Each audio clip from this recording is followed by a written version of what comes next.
Hey everybody, how you doing? I thought I'd just tell some crazy stories I've dealt with in the trucking industry. I've had my CDL for about 24 years now. I've done all kinds of jobs. Delivered for a food service, drove gasoline tanker, van, uh, just a ton of stuff. And I thought I'd just start telling a few crazy stories that have happened to me over the years. The first crazy story that kind of comes to mind is I was on a dedicated route for this trucking company out of Abilene, Kansas. I picked my load up late at night and I drove 22 miles to Junction City, Sap Brothers. It was getting kind of late at night. Parked, kind of went to sleep for the night. Um, I was sound asleep, and a drunk driver hit my truck while parked in the parking lot. And like, have you ever been like asleep and like you're dreaming, and the dream kind of like comprehends, like incorporates the noises that are going on outside, like like thunder, like for instance, I remember having a dream where it's thunder and lightning outside, and in my dream I'm like sliding furniture across the hardwood floor, like we're moving stuff. And so in the dream, I'm dreaming that I'm at home and an airplane hit my house, and I've got to get up and get out of the house, like because the house is going to be on fire and I'm going to have to run for my life. And so I sit up in my semi truck, and it's dark. I don't know what's going on for a second. I'm looking around. I open the curtain.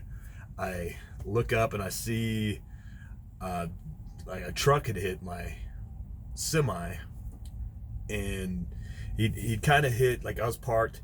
He hit like almost perfectly. He hit my truck and he hit the truck next to my truck.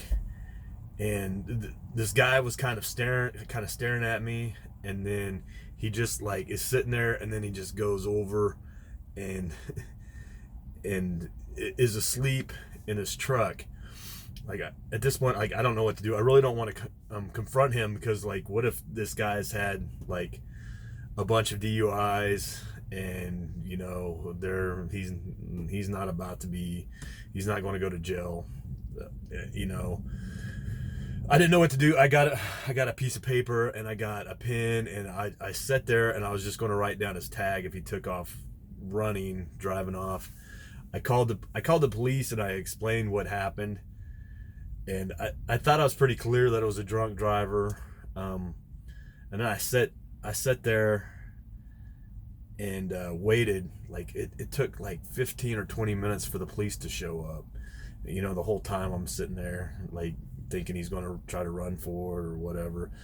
But like for the whole 15, 20 minutes, he like there was nothing, no motion. I never seen him again. The police finally show up, get him out of the truck. It takes forever for them to sit him up, and I'm sitting there while they're trying to get him up. Like what if this guy had a heart attack? Like, and I sat here for 20 minutes, and he wasn't drunk. He had a heart attack, and he passed out and drove right into my truck. And I sat here for 20 minutes and did nothing. And this guy's probably dead, and I could have, possibly done something to. And I just sit here and stared at him for 20 minutes. They finally get him up, get him on his feet. It took both cops to walk him over to the police car. They write they write everything up. I'm up till I called. I was driving for Warner at the time. I called to Warner and told him what happened. I'm up. Like this happened 2 or 3 in the morning. Like I think I was up till 5 or 6 in the morning. I'm sitting there. I call my dad first thing in the morning when I think he's up, and I'm telling him what happened. And then this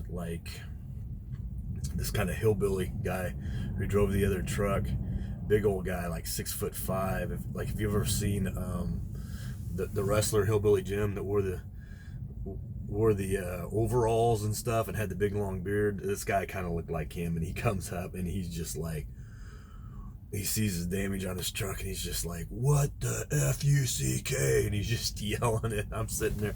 I'm sitting in the truck and I'm talking to my dad and I go, "Hey, I better go talk to this guy before he sees the damage to my truck and then, thinks that I'm the one who hit him." And then, because he's already flipping out a little bit, I go over there and explain what happened, that the police said that they were going to leave like a note on your door, like who to contact and everything, that a drunk driver hit both of our trucks.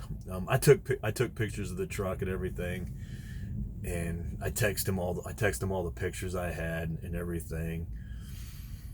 The truck, like, it knocked off my mirror, dented the left side of the truck. It broke off the thing that holds the power steering fluid, and all the power steering fluid was on the ground, so I didn't have any power steering fluid. A guy at the truck stop he took a jug and rigged it up and put the deal in there so I could like drive somewhere to get it fixed.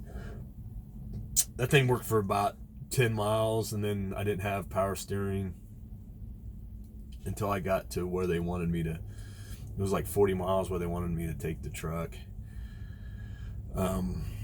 It was just like kind of one of the most kind of crazy experience I've ever had to deal with. It was kind of, I don't know, it was kind of a nightmare. It's kind of like, look back, it's kind of an interesting story, but it was kind of a nightmare. Just thinking of it, it's going to bring up another story. I'll give you the part 2 of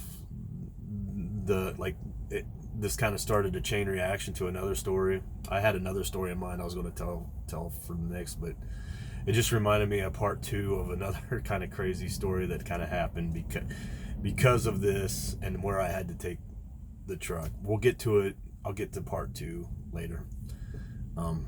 Thanks for watching. Take it easy. Be safe out there, guys. Thank you.